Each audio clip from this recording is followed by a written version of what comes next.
The stars looked cold and distant from the bridge of the Eternal Dominion. Admiral Krickstar stood with his forearms crossed behind his back, watching his fleet move through space like deadly metal sharks. His purple skin gleamed under the ship's lights, and his three eyes focused on the tactical display showing hundreds of Zephyrian warships spread across this section of the galaxy. For 300 years, the Zephyrian Confederation had ruled everything. Every planet, every moon, every space station bowed to their power. Their plasma cannons could melt through any armor, and their energy shields stopped every weapon that lesser species tried to use against them. They were the masters of the galaxy, and everyone else was just cattle to be managed. "Sir, patrol report from Sector 7, said Commander Velkin, his scaled head turning toward the Admiral. "All trade routes are clear. No resistance activity detected." Admiral Krickstar made a noise that might have been laughter. Of course not. The inferior species learned their place long ago. They know better than to challenge us now. The human homeworld called Earth was just another dot on the star charts now. 25 years ago, the humans had tried to fight back when the Zephyrians first arrived. Their primitive ships had been laughable, chemical rockets and nuclear weapons against plasma technology and force fields. The war had lasted exactly 6 months before humanity surrendered completely. Since then, the humans had been kept locked in their own solar system like animals in a cage. They were allowed to live on their planets, but any ship that tried to leave was destroyed immediately. The Zephyrians had a single patrol squadron watching the Sol system, and that was more than enough. Humans couldn't build anything that could threaten real warships. On Mars, Captain Jake Morrison sat in a small underground room that smelled like recycled air and desperation. The walls were made of red rock and metal scraps, and a single light bulb hung from the ceiling. He was reading a message on a small device that had taken 6 months to smuggle from Earth. The message was short. Operation Last Stand approved. USS Retribution launches in 72 hours. Prepare your people. Morrison's hands shook slightly as he read the words again. He was 42 years old, and half his life had been spent hiding in caves and abandoned mining tunnels, fighting a war that everyone said was hopeless. His team of resistance fighters had been hitting Zephyrian supply convoys for years, but it felt like throwing rocks at a mountain. He had gray hair now, and scars on his face from a plasma burn 3 years ago. The burn had nearly killed him, but he had kept fighting because someone had to. Earth's children deserved better than slavery, even if most people had given up hoping for it. Morrison stood up and walked to a rusty intercom system. "All team leaders to briefing room 3. We have work to do." Deep under the Rocky Mountains, on Earth, Commander Lisa Hayes watched as thousands of workers put finishing touches on the most important project in human history. The underground shipyard was huge, carved out of solid rock over 20 years of secret construction. Most people on Earth didn't even know it existed. The USS Retribution sat in the center of the cavern like a sleeping giant. The ship was almost 2 kilometers long, bigger than anything humans had ever built before. Its hull was dark gray metal mixed with pieces of alien technology that resistance fighters had stolen over the years. It didn't look pretty, but it looked deadly. Hayes was 38 years old and had been working on this project since she was fresh out of the military academy. She had short brown hair and green eyes that had seen too much war. Her uniform was clean but worn, and she carried herself like someone who had been fighting for her entire adult life. "Status report," she said to her second-in-command, a young man named Danny Price. "All systems are running at 96%, Price replied. "The quantum array is charged and ready. We're just waiting for final clearance from Defense Command." Hayes nodded. The quantum disruption array was their secret weapon, something the Zephyrians had never seen before. It used principles that human scientists had discovered by studying captured alien technology, but applied in ways that no other species had thought of. If it worked, it could tear apart enemy ships at the molecular level. If it didn't work, humanity was finished. Dr. Ben Carter was running final tests on the weapon system when Hayes walked over to his station. Carter was a thin man with messy, black hair and thick glasses. He had been working 18-hour days for the past month, living on coffee and determination. How are we looking, Doctor? Hayes asked. Carter looked up from his computer screens. The simulations are promising. The quantum field generators are producing stable disruption patterns. But Lisa, we've never tested this at full power on a real target. We're basically flying blind. That's what humans do best, Hayes said with a small smile. We improvise when we have to. Across Earth, in small towns and big cities, ordinary, people were getting ready for what might be their last chance at freedom. Amy Rodriguez was fixing an old truck in her garage in Texas when her radio picked up a coded message. She was a mechanic, but she was also part of the resistance network that kept Earth's hidden military supplied with parts and information. Nick Williams was planting crops on his farm in Iowa when he got the same message. He had been a soldier once before the surrender, and he still remembered how to fight. His barn was full of weapons and supplies, waiting for the day when they might be needed again. In New York, teacher Maria Santos was explaining history to her students when she felt her phone vibrate with an encrypted text. She taught the official version of events during the day, but at night she helped coordinate resistance cells and smuggle information to the outer colonies. All across Earth, people who had been waiting and preparing for 25 years felt the same electric excitement. This was it. This was their moment. The retribution would either free humanity or die trying, but either way, they would go down fighting. Admiral Krickstar was reviewing patrol schedules when the first reports came in about increased human activity in the Sol system. He barely glanced at them. Humans occasionally got restless and tried to build new ships or plan stupid attacks. It never amounted to anything serious. Sir, should we increase patrols around Earth? Asked Commander Velkin. No need, Krickstar replied. Send a single squadron to investigate. Whatever the humans are planning, it can't be anything we haven't seen before. The Admiral turned back to his star charts, already forgetting about the report. Humans were not worth worrying about. They were just another conquered species that had learned to accept their place in the galaxy. He had no idea that in 72 hours, everything would change. The Zephyrian patrol squadron moved through space toward the Sol system like hunters stalking wounded prey. Sub-Commander Vextar stood on the bridge of his flagship, the Crimson Blade, watching the stars grow brighter as they approached human territory. He was young for a Zephyrian officer, only 60 years old, with bright purple skin and ambitious yellow eyes. Vexitar was Admiral Krickstar's nephew, and he wanted to prove himself worthy of the family name. Crushing a human uprising would look good on his military record. Maybe it would finally earn him the respect he deserved from the older officers who whispered that he had only gotten his rank because of his connections. Sir, we are detecting multiple human vessel signatures in the outer system, reported his sensor officer. Energy readings suggest primitive fusion drives and basic defensive systems, nothing that should pose a threat to our ships. Vextar nodded with satisfaction. How many vessels? Approximately 15 small craft, sir. They appear to be scattered throughout the asteroid belt and outer planets. Typical human desperation tactics. The sub-commander allowed himself a small smile. Humans always tried the same boring strategies when they got scared. They would hide behind asteroids and launch surprise attacks with their pathetic weapons, hoping to damage a few Zephyrian ships before being destroyed. It never worked, but they kept trying anyway. Maintain standard formation, Vextar ordered. Keep shields at minimum power. We don't want to waste energy on these insects. Hidden behind Jupiter's massive electromagnetic field, the USS Retribution drifted silently through space like a sleeping predator. The ship's stealth coating absorbed most sensor scans, making it nearly invisible to anyone who wasn't looking directly for it. Commander Lisa Hayes stood in the ship's command center, watching displays that showed the approaching Zephyrian squadron. They're taking the bait, reported Lieutenant Danny Price from his sensor station. 5 heavy cruisers in standard attack formation. They're not even bothering to scan for additional threats. Hayes nodded grimly. Overconfidence has always been their weakness. Begin Phase 2 of the Deception Protocol. Throughout the Sol system, dozens of small unmanned ships began broadcasting false energy signatures.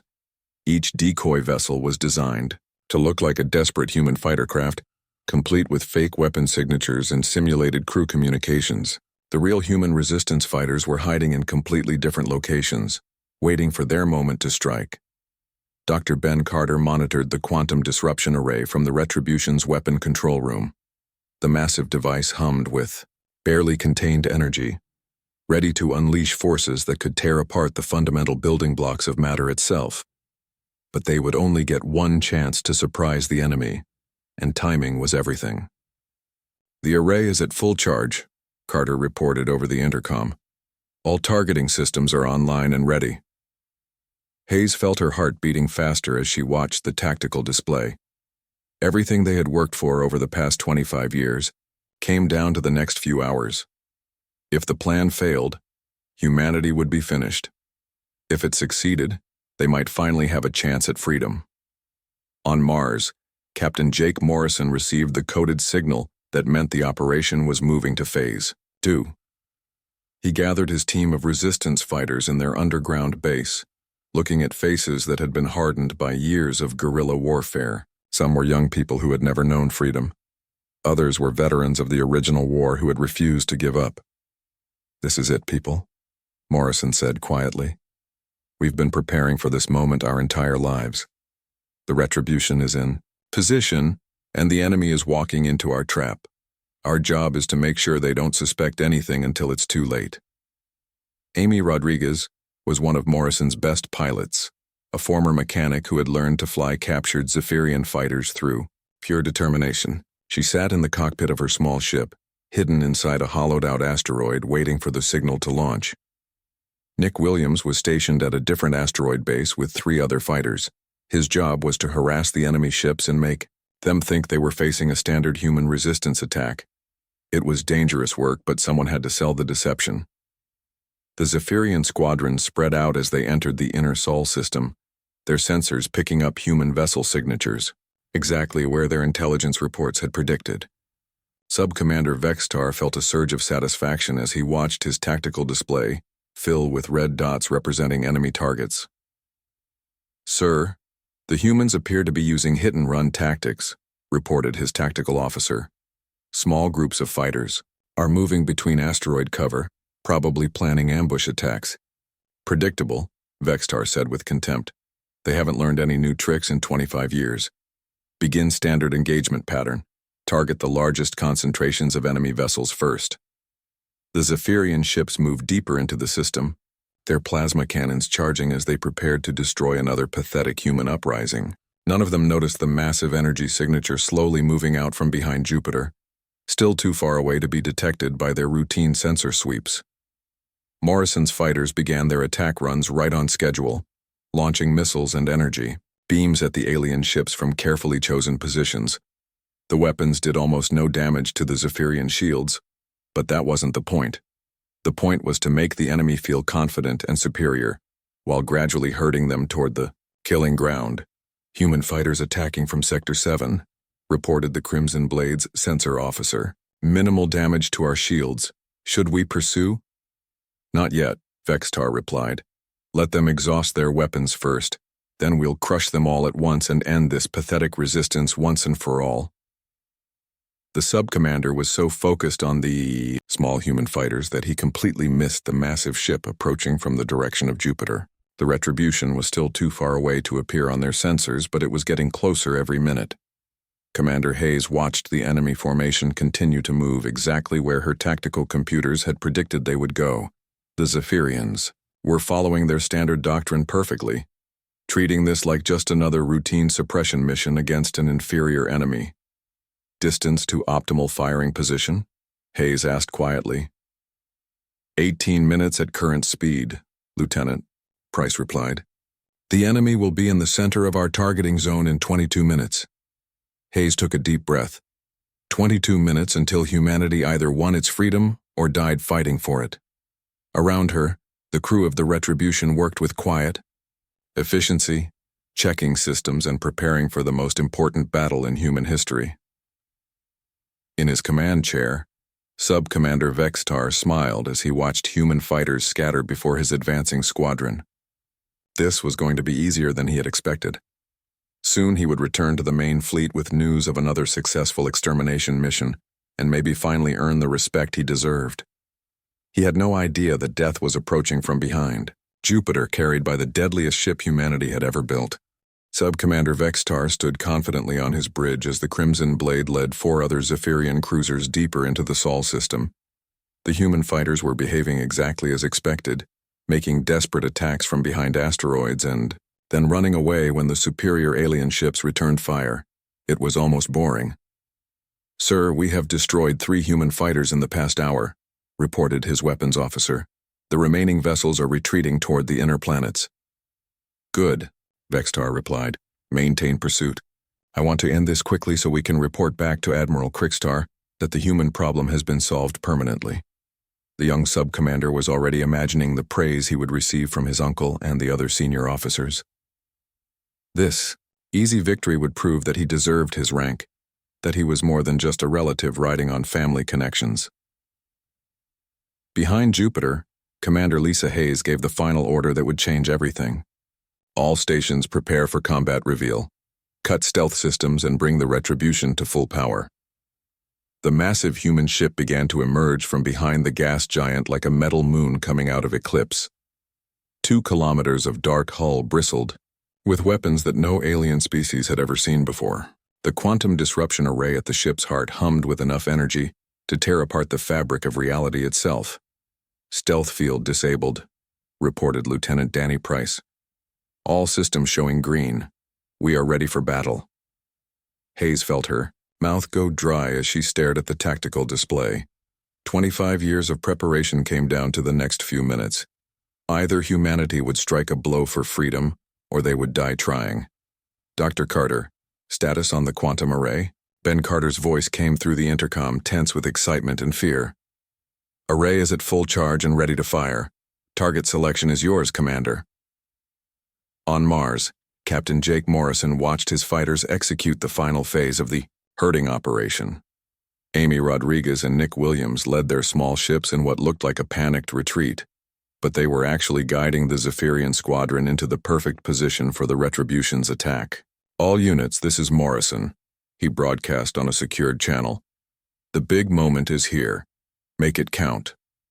The first sign that something was wrong came when the Crimson Blade's sensor officer suddenly straightened in his chair, his 3 eyes widening in disbelief. "Sir, I'm reading massive energy signatures approaching from the Jupiter sector," he reported, his voice shaking slightly. "The readings are impossible. Nothing that large should be able to move that fast." Vextar turned from his contemplation of the fleeing human fighters. "What do you mean, impossible? Run a diagnostic on your sensors." "Sir, diagnostics show all systems functioning normally. The signature is real. It's huge, sir. Bigger than a dreadnought." Before Vextar could respond, the Retribution appeared on the main view screen like a nightmare made real. The human ship was enormous, its dark hull scarred from construction but unmistakably deadly. Weapon ports glowed with unfamiliar energy, and the entire vessel radiated a sense of barely contained violence. "By the sacred void," whispered Vextar's tactical officer. "The humans built that?" For the first time in his military career, Sub-Commander Vextar felt genuine fear. The ship approaching his squadron was not some primitive human construct. It was a predator, and his vessels had just become prey. "All ships maximum shields in combat formation," he ordered, trying to keep his voice steady. "Prepare to engage unknown human vessel." Commander Hayes watched the alien ship scramble to respond to her ship's appearance. After years of being the hunted, humanity was finally the hunter. "Target the lead cruiser," she ordered. "Dr. Carter, you may fire when ready." The quantum disruption array fired for the first time in actual combat. A beam of twisted spacetime lanced out from the Retribution toward the Crimson Blade, hitting the alien ship's shields with forces that operated on principles the Zephyrians had never encountered. The effect was immediate and terrifying. The Crimson Blade's shields didn't just fail, they collapsed inward, creating a cascade reaction that began tearing apart the ship's hull at the molecular level. Metal that had withstood plasma cannon fire for decades simply came apart like sand in the wind.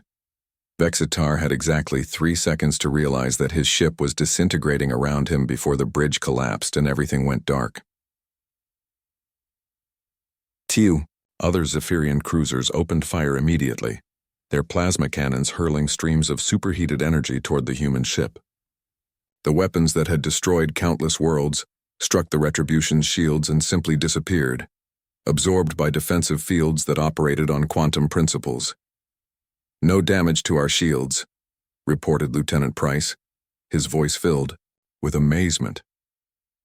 "Their weapons can't penetrate our defenses." Hayes felt a surge of savage satisfaction. "Target the second cruiser. Fire at will." The quantum array fired again, and another Zephyrian warship dissolved into its component atoms. The remaining 3 alien vessels tried to retreat, but they were already too close to escape the Retribution's range. Captain Morrison's fighters moved in to support the attack, their conventional weapons now able to damage alien ships whose shields had been overwhelmed by the quantum disruption effects. Amy Rodriguez scored direct hits on an enemy engine pod, while Nick Williams disabled a weapons array with precise missile strikes. "This is Rodriguez," Amy broadcast excitedly. "Their shields are down. We can actually hurt them now." The third, Zephyrian cruiser tried to ram the Retribution in a desperate suicide attack, but Dr. Carter's targeting computers tracked the ship's approach and fired the quantum array at point-blank range. The enemy vessel simply ceased to exist, its atoms scattered across space. The fourth cruiser managed to get a distress signal out before the quantum beam found it. The message was garbled and desperate. "Unknown human superweapon fleet destroyed, send reinforcements." The last Zephyrian ship tried to surrender, its captain broadcasting pleas for mercy in broken human languages. But Commander Hayes remembered 25 years of slavery and oppression, 25 years of watching her people live in fear. "No mercy for tyrants," she said quietly, and the quantum array fired one final time. In the sudden silence that followed, the crew of the Retribution stared at their displays in disbelief. 5 Zephyrian cruisers, ships that had terrorized human space for decades, had been destroyed in less than 10 minutes. The debris field that marked their passing was already dispersing, atoms returning to the cosmic dust from which they had originally formed. "Commander," Dr. Carter's voice came over the intercom. "We did it. We actually did it." Hayes nodded slowly, but she knew this was only the beginning. The distress signal would reach Admiral Krickstar's main fleet in a few hours, and then humanity would face the full might of the Zephyrian Confederation. "Prepare for the real battle," she announced to her crew. This was just the warm-up. Admiral Krickstar stared at the garbled transmission from his nephew's patrol squadron with growing disbelief. The message cut in and out, filled with static and the sound of explosions, but the words he could make out were impossible to believe. "Human, superweapon, a fleet destroyed. Molecular disruption. Send help." Then the transmission ended abruptly, leaving only silence. The Admiral's 3 eyes narrowed as he turned to his communications officer. "How long ago was this message sent?" "Approximately 6 hours ago, sir. The signal had to travel from the Sol system to our current position." Krickstar felt a cold anger building in his chest. His nephew was dead, along with 5 heavy cruisers and their crews. Humans had done this. Primitive, conquered humans had somehow destroyed Zephyrian warships. "Assemble the main battle fleet," he ordered. 12 dreadnoughts, 40 escort vessels. We will end the human species once and for all. Back in the Sol system, Commander Lisa Hayes watched her engineering teams work frantically to repair damage to the Retribution's power systems. The quantum disruption array had performed perfectly, but the massive energy requirements had pushed their generators to the breaking point. "Report," she called out to Chief Engineer Maria Santos, who was crawling out from under a control panel with grease on her uniform. "The primary quantum coils are showing stress fractures," Santos replied, wiping sweat from her forehead. "We can fire the array maybe 10 more times before the whole system overloads. After that, we'll be down to conventional weapons." Hayes felt her stomach tighten. 10 shots might not be enough if the Zephyrians sent their entire fleet, but it was what they had, and humans had always made do with less than they needed. Dr. Ben Carter was running combat analysis programs in his laboratory, trying to squeeze every advantage out of their victory over the patrol squadron. He had discovered that the quantum disruption effect worked better against certain types of alien hull materials, and he was reprogramming the targeting computers to automatically identify these weak points. "Commander Hayes to the weapon control room," he announced over the intercom. "I think I've found a way to make our shots more efficient." Captain Jake Morrison was coordinating with resistance cells throughout the solar system, preparing for what everyone knew would be humanity's final battle. Hidden bases on asteroids and moons were being supplied with weapons and emergency equipment.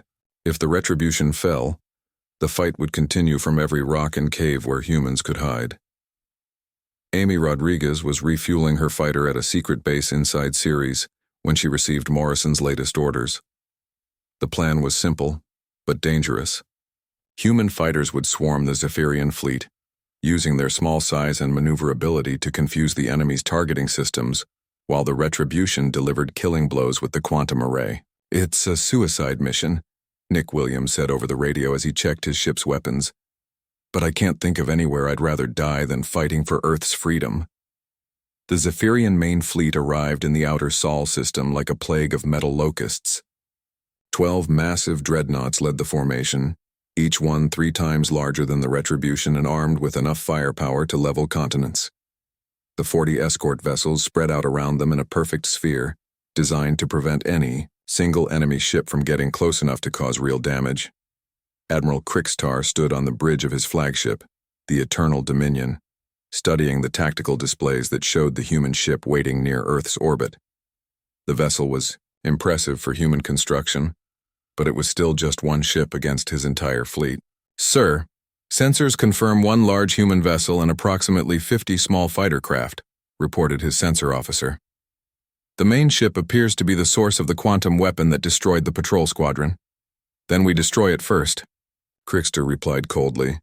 "All dreadnoughts target the human capital ship. Escort vessels will handle the fighters. I want nothing left alive in this system." Commander Hayes watched the approaching alien fleet on her main display and felt her heart sink. Even with the quantum array, the numbers were overwhelming. But humanity had not come this far to surrender now.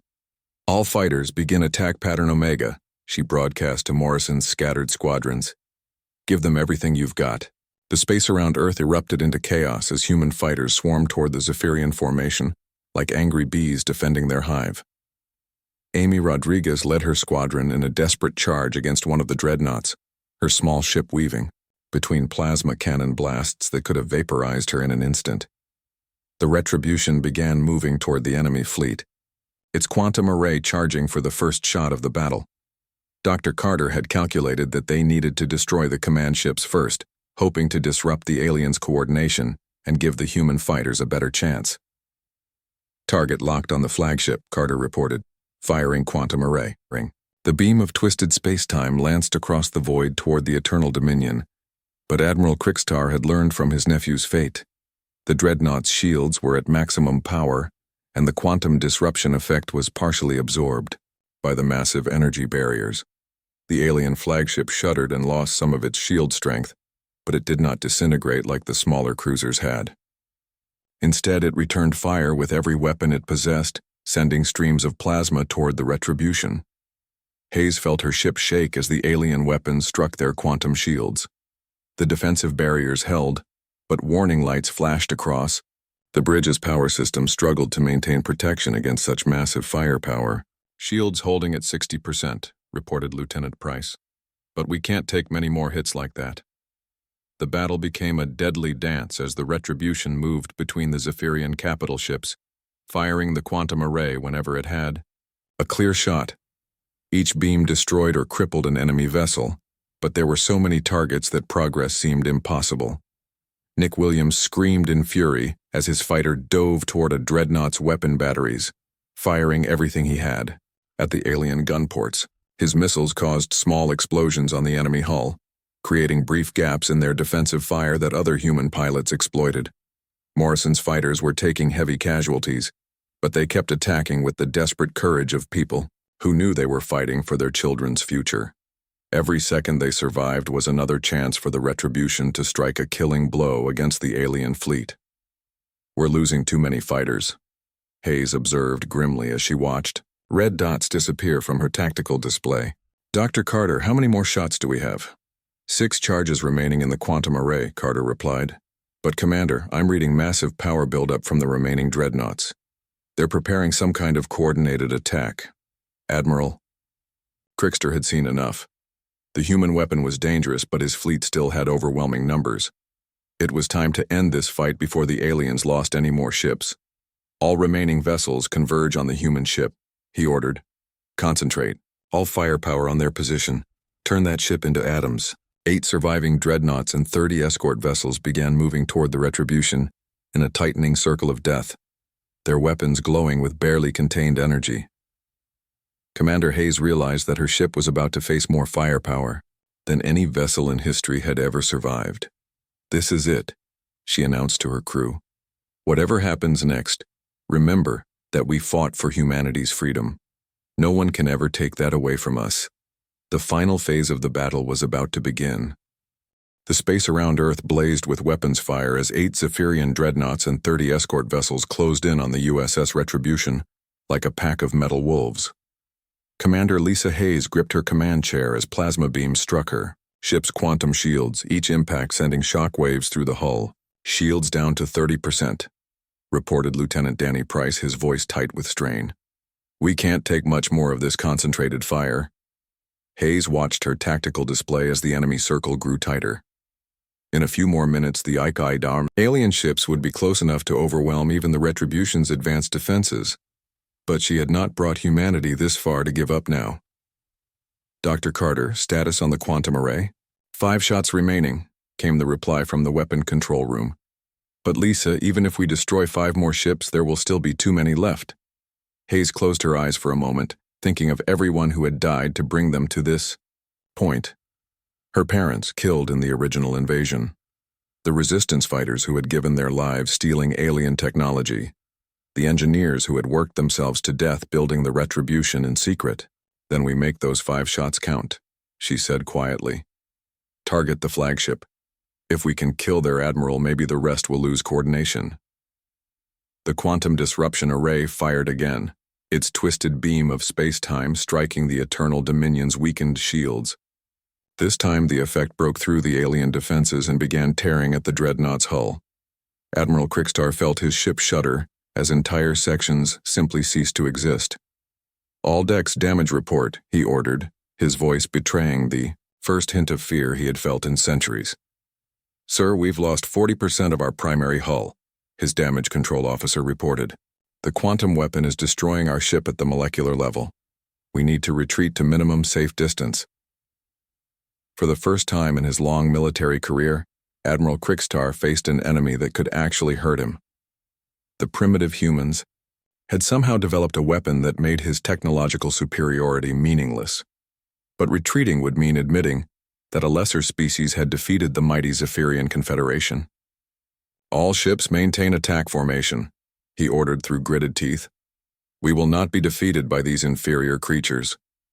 Captain Jake Morrison's remaining fighters swarmed around the alien vessels like gnats attacking giants, their small weapons picking at damaged shield generators and weapon mounts. Amy Rodriguez had lost half her squadron, but she kept diving her fighter toward enemy gun positions, drawing fire away from the Retribution. Morrison to all fighters, the captain broadcast. The Retribution is taking too much damage. We need to give them breathing room. All units, kamikaze protocol is authorized. The words sent a chill through every human pilot.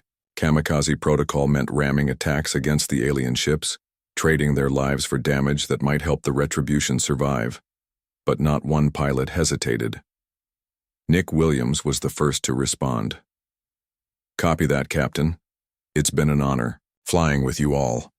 His fighter accelerated toward the nearest dreadnought, weaving through defensive fire until he struck the alien ship's bridge section. The explosion was tiny compared to the massive vessel, but it knocked out critical command systems and left the dreadnought temporarily blind. One by one, other human pilots followed Williams's example. Amy Rodriguez rammed her fighter into a weapons array, destroying cannons that had been pounding the Retribution's shields. Each sacrifice bought precious seconds for humanity's last hope.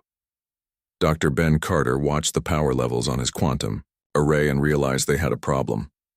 The weapon system was overheating faster than expected, and the stress fractures in the quantum coils were spreading. He might not get 5 more shots. He might not get 3. "Commander Hayes," he called, over the intercom. "The array is destabilizing.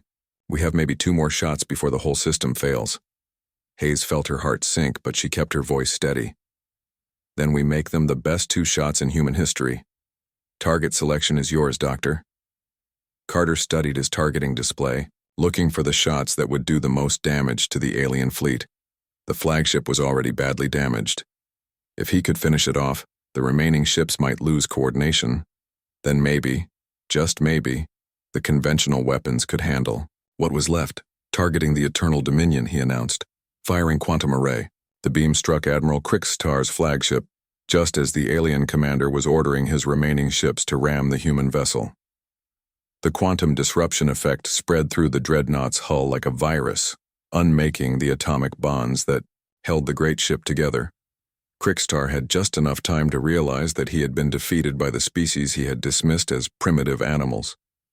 Then his ship, and everything in it, dissolved into cosmic dust. With their admiral dead and his flagship destroyed, the remaining Zephyrian vessels began to waver.